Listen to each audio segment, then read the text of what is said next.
Procedo a dar inicio de lectura al caso a mí asignado o escogido, que es el caso número 8.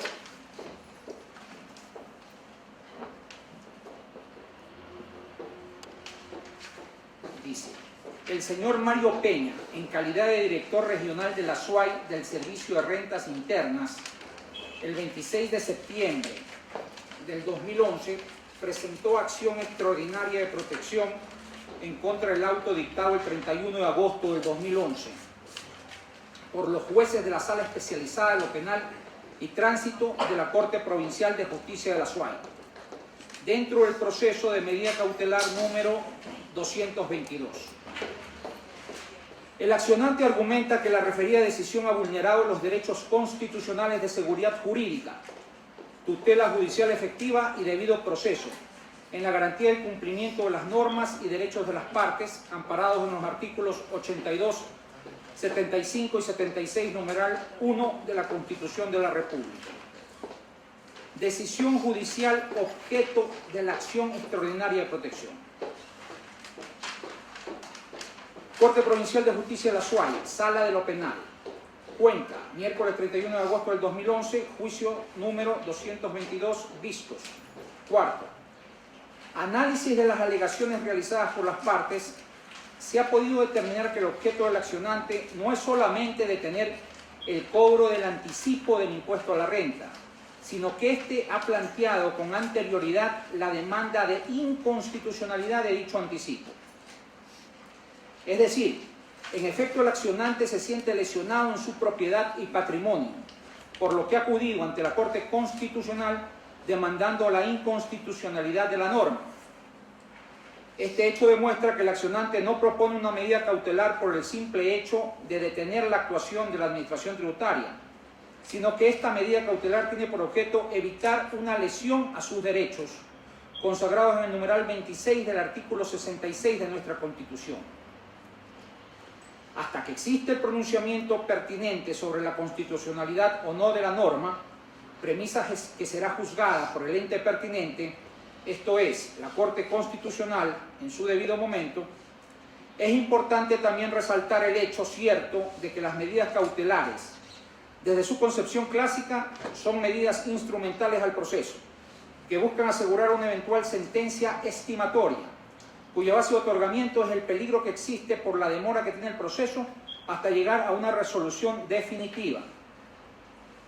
De igual forma, hemos de concluir que la medida cautelar no es de carácter residual ni subsidiaria, ya que no se constituye como requisito para su solicitud la existencia de otro mecanismo de defensa judicial que le permita al sujeto prevenir o suspender la violación, como tampoco se constituye como requisito previo que se hubiera agotado otras vías de impugnación. Finalmente, habremos de señalar que el artículo 27 de la Ley Orgánica de Garantías Jurisdiccionales y Control Constitucional señala los casos en los que no es procedente o no es posible la solicitud de medidas cautelares. Por lo expuesto, esta Sala Especializada de lo Penal y Tránsito de la Corte Provincial de Justicia de la SUAY, administrando justicia en nombre del pueblo soberano del Ecuador y por autoridad de la Constitución y las leyes de la República, desecha el recurso de apelación interpuesto por el accionado, economista Antonio Avilés San Martín, director regional de la SUAY del Servicio de Rentas Internas, al auto que rechaza el pedido de revocatoria y por lo tanto confirma el auto venido en grado dictado con fecha 31 de marzo del 2011 a las 8:30, debiéndose mantener las medidas cautelares ordenadas por el juez noveno de garantías penales. Manifiesta que de conformidad con lo dispuesto en el artículo 76, numeral 2 de la Ley Orgánica de Garantías Jurisdiccionales y Control Constitucional, el control abstracto de la constitucionalidad se rige, entre otros, por el principio de presunción de constitucionalidad de las normas jurídicas, en virtud del cual procede su aplicación al caso particular. Por lo que el artículo 41 de la Ley de Régimen Tributario Interno, referente al anticipo de impuesto a la renta, se presume constitucional y por ende debe ser cumplido. Manifiesta que las medidas cautelares como garantía de los derechos constitucionales tienen como finalidad evitar o cesar la amenaza o violación de los derechos reconocidos en la Constitución.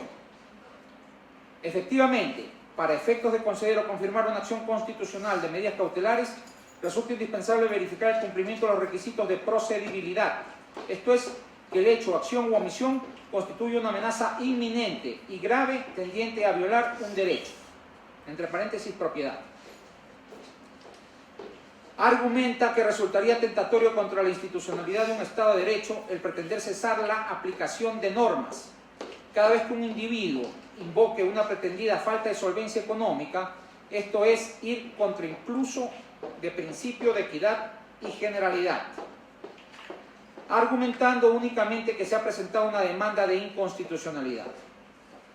Señala que esto generaría además que se institucionalice una herramienta elusiva, en virtud de la cual las personas que tengan obligaciones tributarias en virtud de la ley presentarán una demanda de inconstitucionalidad de la norma y exigirán la adopción de la medida cautelar para atar de manos a la administración tributaria y no pagar los tributos que les corresponden por exigencia de la ley.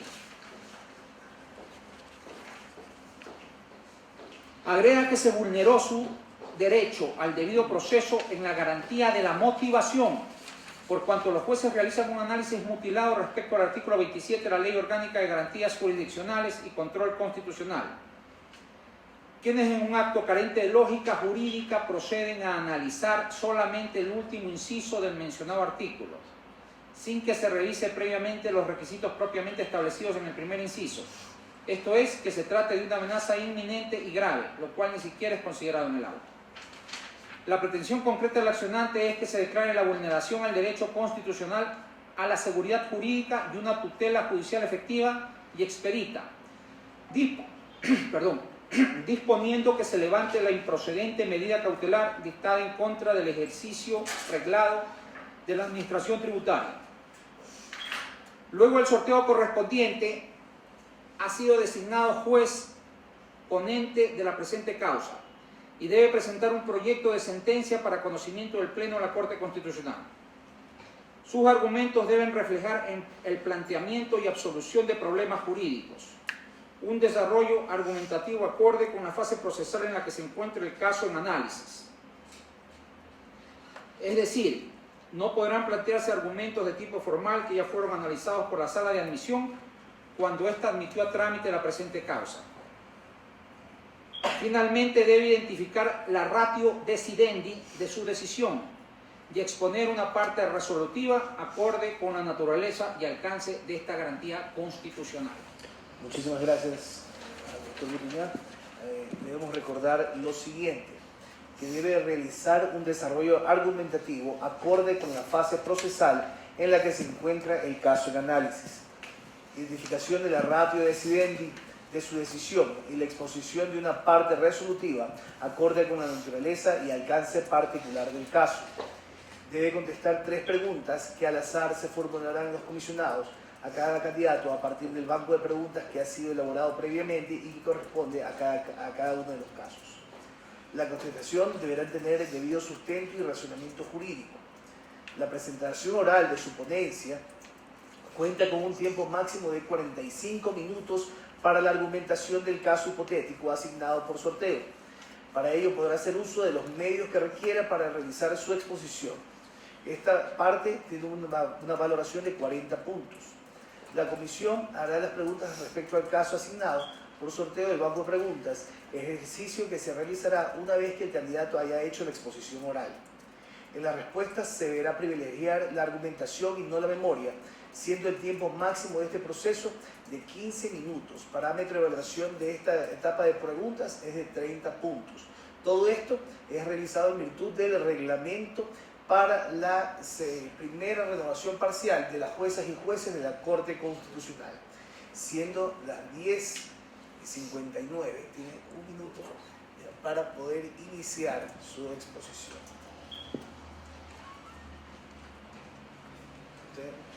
Puede empezar.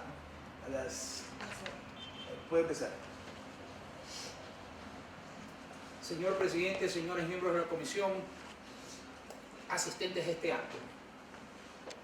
Antes de enfocar de forma directa el caso planteado, creo que es necesario hacer una breve reseña histórica del marco jurídico que rige la actual Constitución. Para ello debemos rememorar que en el año 2007 el Ecuador experimentó un clima de grandes cambios políticos y jurídicos, y en Montecristi se llevaba a cabo una Asamblea Nacional Constituyente que tenía como misión fundamental el de obtener un nuevo texto constitucional y el de cambiar la institucionalidad del Estado. Y los argumentos de esta asamblea se nutrieron a través de una amplia participación ciudadana, incluso de los sectores más débiles o grupos denominados invisibilizados al poder público. Es así que se resulta o se compendia un texto constitucional que es sometido a un referéndum aprobatorio y que resultó aprobado por amplia mayoría de la sociedad. En octubre del 2008 se publicó el nuevo texto constitucional que configura un modelo de Estado, un Estado constitucional de derechos y justicia, que establece normas de carácter rígidas y vinculantes y que establecen derechos, garantías y políticas públicas orientadas o enfocadas desde un prisma básicamente de la dignidad humana como un valor fundamental de la sociedad.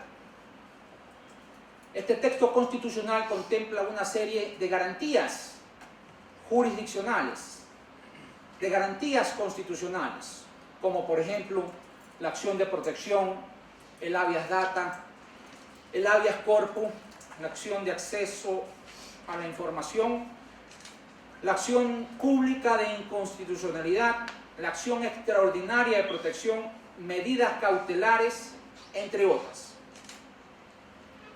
Yo me voy a referir básicamente a dos garantías constitucionales, que son las medidas cautelares y la acción extraordinaria de protección, porque son estas garantías constitucionales las que se alegan en el caso concreto. Específicamente, las garantías constitucionales de medidas cautelares están orientadas a evitar o cesar la vulneración de un derecho constitucional. Y a este respecto, los jueces de la Corte Constitucional han clasificado que pueden haber medidas cautelares de carácter autónomo y medidas cautelares de carácter conjunto. Las medidas cautelares de carácter autónomo son aquellas que se interponen sin necesidad del ejercicio de otra acción, independientemente, y ante la amenaza de la vulneración de un derecho constitucional. Las medidas cautelares conjuntas son las que van aparejadas al ejercicio de una acción constitucional cuando ya se ha vulnerado el derecho constitucional. Ahí radica principalmente la diferencia de estas dos acciones. En cambio, la acción extraordinaria de protección está orientada a evitar la vulneración de los derechos constitucionales que en virtud de sentencias o fallos judiciales o cualquier instrumento jurídico que tenga el carácter de sentencia de cosa juzgada produzcan, ya sea por acción u omisión. Pues bien,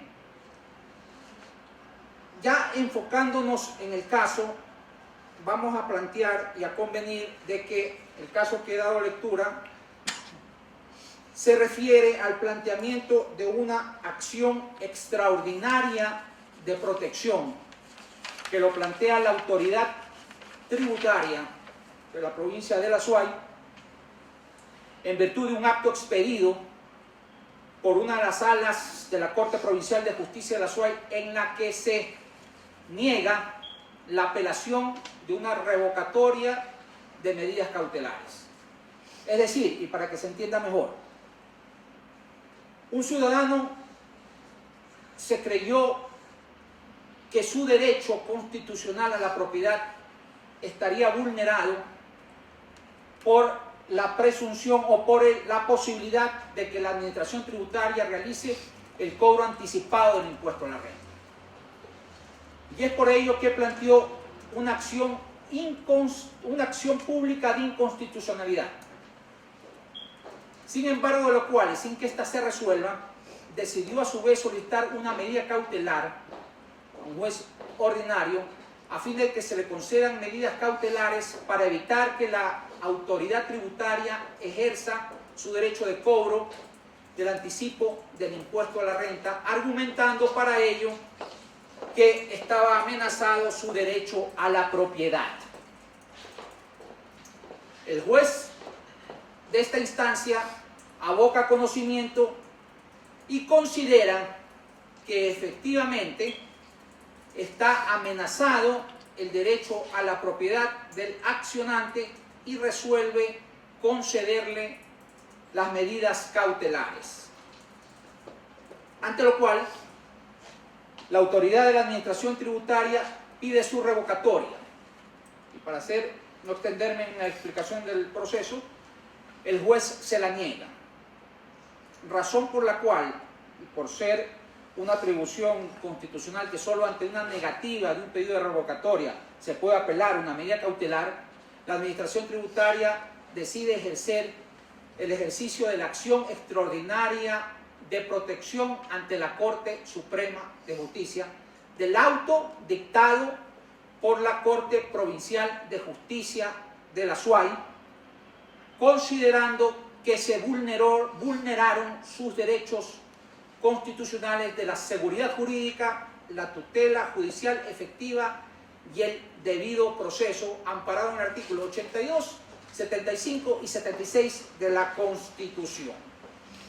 Y además, argumentando que el artículo 41 de la Ley de Régimen Tributario Interno es una norma que, pese a que, respecto a la cual existe una acción de inconstitucionalidad, está plenamente vigente, porque no se ha declarado la inconstitucionalidad de la misma, y argumentando además, como se habrán dado cuenta en la lectura del caso, de que no se puede permitir que ante la acción de la potestad estatal, con el solo hecho de plantear el ejercicio de una medida cautelar, la administración pública quede impedida de sus actuaciones que constitucionalmente les corresponden.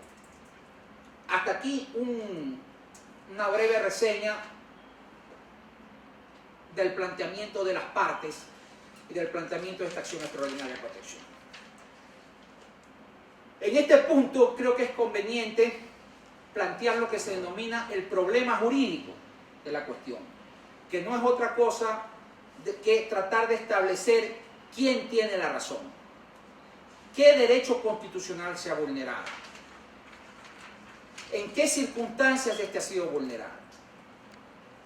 Y como tenemos elementos suficientes para plantear este problema jurídico, yo he decidido plantear el problema jurídico en este sentido, a considerarse.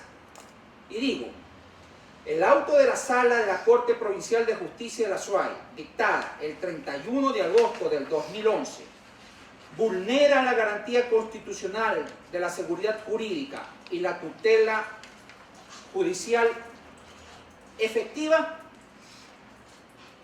Al respecto, yo considero que los jueces de la sala debieron haberse percatado y haber establecido qué derecho constitucional estaba siendo vulnerado y no solamente limitarse a la alegación de una de las partes, porque si bien la sala estableció que podía estar vulnerado el derecho a la propiedad, no hace ningún análisis respecto a la posibilidad de que se vulnere el derecho constitucional de la seguridad jurídica y de la tutela judicial efectiva.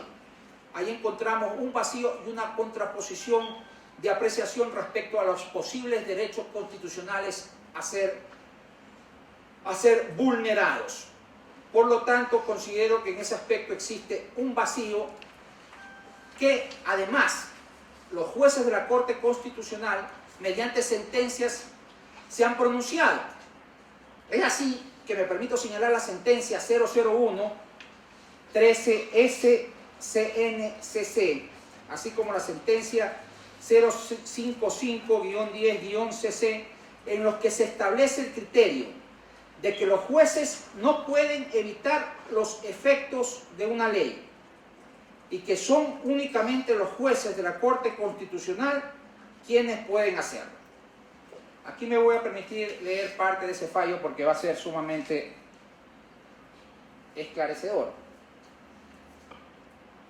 ¿Qué dicen los jueces de la Corte Constitucional?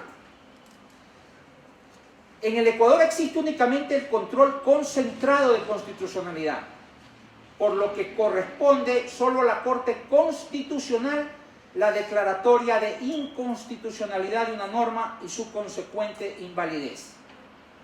De este modo, si bien las juezas y jueces tienen la obligación de advertir la existencia de disposiciones normativas contrarias a la Constitución, siempre deben consultar a la Corte Constitucional para que sea esta la que se pronuncie respecto a su constitucionalidad. Bajo ningún concepto, ante la certeza de inconstitucionalidad de una disposición normativa, un juez podría inaplicarla directamente dentro del caso concreto, pues siempre debe necesariamente elevar la consulta ante la Corte. Repito, bajo ningún concepto, ante la certeza de inconstitucionalidad de una disposición normativa, un juez podría inaplicarla directamente dentro del caso concreto, pues siempre debe necesariamente elevar la consulta ante la Corte. Es decir, como vemos en el presente caso, los jueces de la sala bajo ningún concepto podrían considerar, como efectivamente consideraron para su decisión, que era necesario la resolución de la acción propia de inconstitucionalidad y que por lo tanto podía procederse el otorgamiento de las medidas cautelares. Por lo expuesto, considero que la sala de apelación, al no revocar las medidas cautelares, violentó los derechos constitucionales a la seguridad jurídica y a la tutela judicial efectiva, según lo establecen los artículos 75 y 35 de la Ley Orgánica de Garantías Jurisdiccionales y Control Constitucional, que me voy a permitir leer. ¿Qué dice el artículo 75?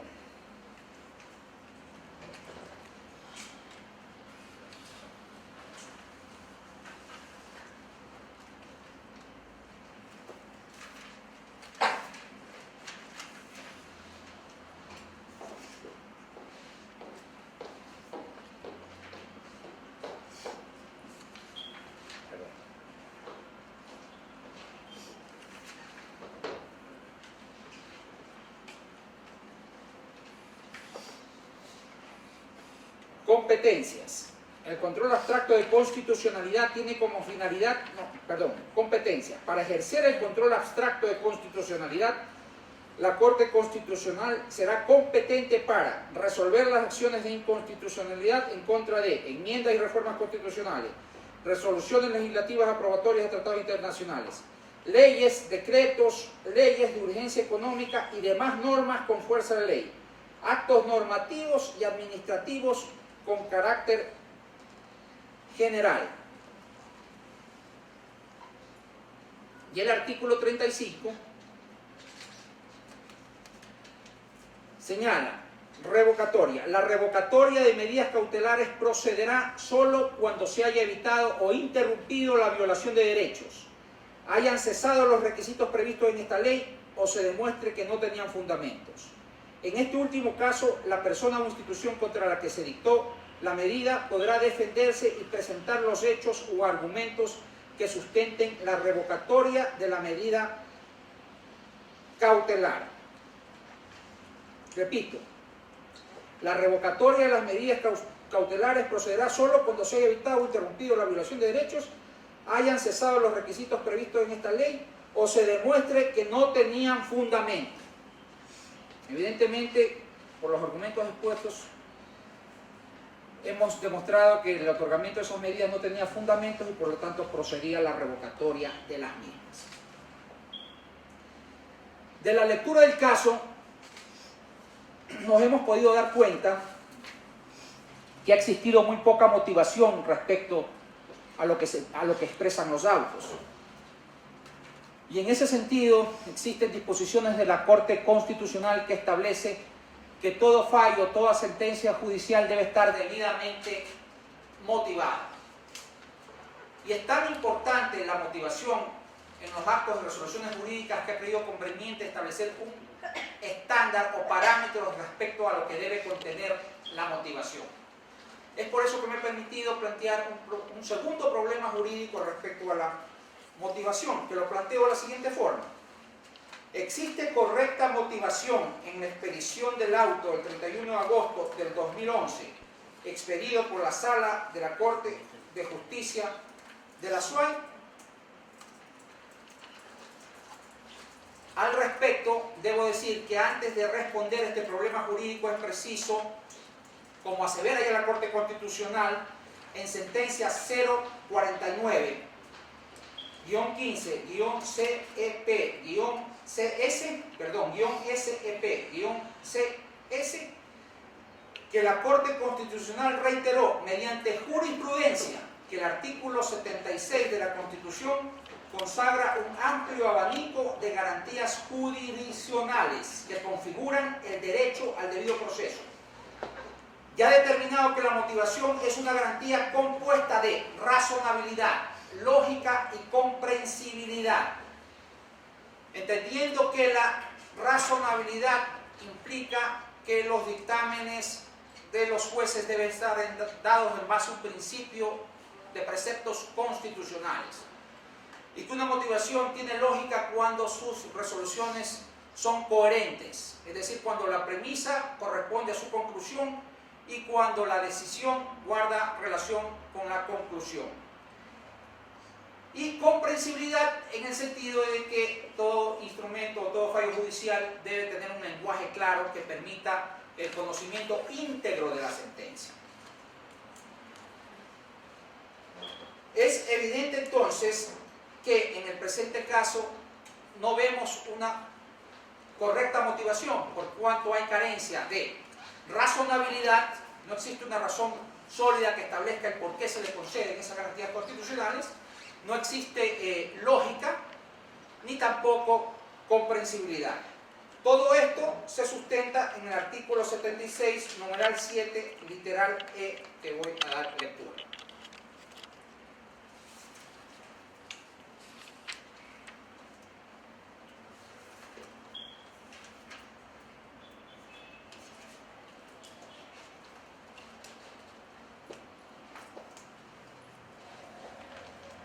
El artículo 76 se refiere a las garantías básicas del derecho al debido proceso. Y dice, en todo proceso en el que se determinen derechos y obligaciones de cualquier orden, se asegurará el derecho al debido proceso, que incluirá las siguientes garantías básicas. Numeral 7. El derecho de las personas a la defensa incluirá las siguientes garantías. Literal L. Las resoluciones de los poderes públicos deberán ser motivadas.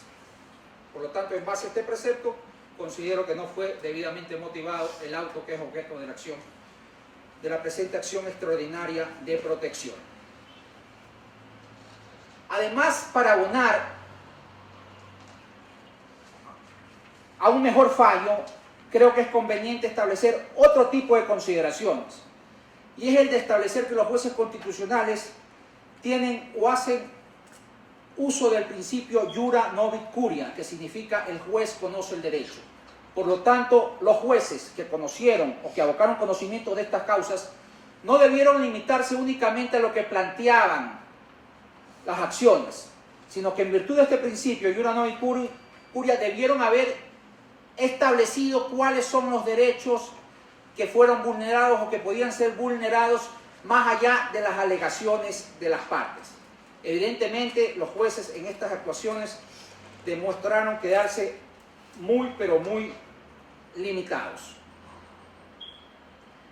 Resueltos estos dos problemas jurídicos, creo que corresponde ahora el establecimiento de una sentencia, por lo que me permito poner a consideración el siguiente proyecto. En mérito del expuesto, administrando justicia constitucional y por mandato de la Constitución, el Pleno expide la siguiente sentencia. 1. Declarar la vulneración del derecho constitucional a la seguridad jurídica, tutela judicial efectiva y debido proceso al vulnerarse la garantía de la motivación para el debido proceso. 2. Aceptar la acción extraordinaria de protección. Y 3. Como medida de reparación integral, disponer se deje sin efecto el auto dictado el 31 de agosto, así como que se deje sin efecto el auto que fue subido en grado emitido por el juez de garantías penales. Y en virtud de las actuaciones de los jueces, también se establece que se remita al Consejo de la Judicatura todo lo actuado a fin de que se observe a los jueces, tanto de la sala como al juez que en primera instancia conoció la acción de medidas cautelares. Esto en cuanto al análisis y a la resolución del caso que me ha sido planteado. Finalmente, considero que la justicia constitucional tiene una relevancia fundamental y los jueces dentro de ella, porque son los llamados a ser los guardianes de la Constitución de la República del Ecuador, una constitución que considero que es una constitución de avanzada porque establece gran cantidad de derechos, y no solo derechos, sino derechos que puedan ser vigentes, derechos vivos, no letra muerta. A diferencia de la Constitución del 98, que fue fruto de un pacto de fuerzas políticas, la Constitución actual nace de la voluntad popular y establece mucho más garantías que la que establecía la Constitución del 98 y además hace que la justicia sea de acceso directo. Esto es lo que puedo decirles respecto al presente caso. Muchísimas gracias por su exposición, hecho en el tiempo establecido. Ahora vamos a pasar al banco de preguntas. No sé si tengo que hablar algo sobre la ratio decidendi también, ¿no? Creo que... Bueno, ya estuvo incluida. Si considera seguir hablando... O sea, creo que la petición te pide, ¿no? Tiene tiempo todavía. Sí, como se ha visto en el presente caso, la ratio decidendi está orientada a establecer qué precepto, qué derecho constitucional ha sido vulnerado. Y hemos visto que en conflicto han entrado dos derechos constitucionales. En principio, el accionante que decía que se vulneraba el derecho a la propiedad y el de la autoridad tributaria que decía que se vulneraba el derecho constitucional a la seguridad jurídica y a la tutela judicial efectiva. En el primer ámbito, hemos establecido que los jueces se arrogaron funciones y no podían suspender los efectos de una norma porque no tienen la competencia para declarar la inconstitucionalidad de una norma ni para suspender los efectos de la misma. Esas competencias son privativas de los jueces de carácter constitucional. Y además porque no consideraron que al existir dos derechos en contraposición, el de la seguridad de la propiedad privada, el de la garantía de la propiedad privada y el de la seguridad jurídica, el otorgar un derecho en menoscabo del otro implicaba de por sí una vulneración al ordenamiento jurídico. Esa ha sido la ratio decidendi en definitiva de Muy bien, muy bien. Además del de la motivación que ya lo expliqué en su momento. Muy bien. Vamos a pasar a la segunda parte de la prueba. Es el sorteo del banco de preguntas que tenemos aquí. Son 7 preguntas. Le pido que escoja 3 números. 3 números. Sí, dígalo. 8, 5 y 3. Del 1 al 7. Del 1 al 7. 5, 3 y 1. 5, 3 y 1. Tenemos a Patricia, por favor, den lectura de las preguntas.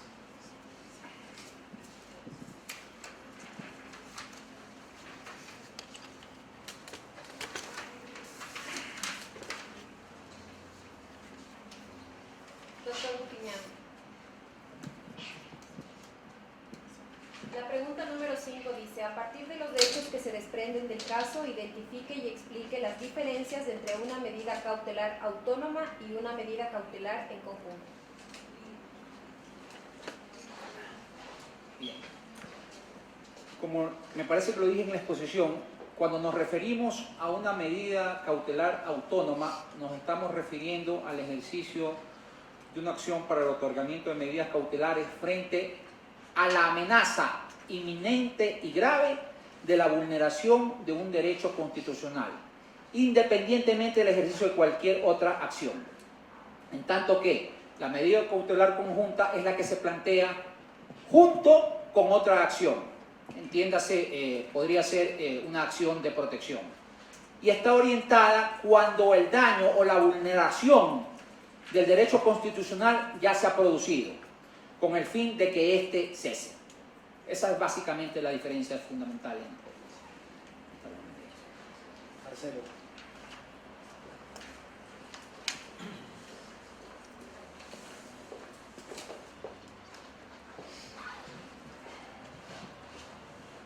Doctor Butiñá, procedo a leer la siguiente pregunta, la número 3. ¿Las medidas cautelares constitucionales son siempre instrumentales y su objeto es asegurar la eficacia de la sentencia? No, las medidas cautelares no tienen el carácter definitivo, son de carácter provisional y están orientadas a evitar la vulneración de un derecho constitucional en el caso de las autónomas o a que cese esta vulneración en el caso de las conjuntas. Cuando hay sentencia ya no hay medida cautelar, sino hay una decisión definitiva. Danilo, es la primera, Danilo González. Doctor Butiñá, la pregunta número 1. ¿Existen sentencias dictadas por la Corte Constitucional relacionadas a la materia? ¿Cuáles y cómo pueden aportar a la resolución de la presente causa? Fundamente su respuesta. Sí existen sentencias judiciales relacionadas a la materia y en mi presente exposición he citado algunas, pero también es necesario citar otras que hubiesen abonado a una todavía mayor claridad en la resolución de este caso. ¿Cuál es el que la Corte Constitucional ya se ha pronunciado en reiteradas ocasiones sobre el hecho de que el cobro del anticipo al impuesto a la renta no es inconstitucional? Solo verificando esta jurisprudencia, los jueces hubiesen podido actuar en mejor forma. Muchas gracias. Ha concluido su presentación del caso y las respectivas preguntas. Pasamos nosotros a la etapa de evaluación de aquí hasta después de terminar todos los procesos de evaluación de los casos. Muchísimas gracias. Agradecemos también a todas las personas aquí presentes.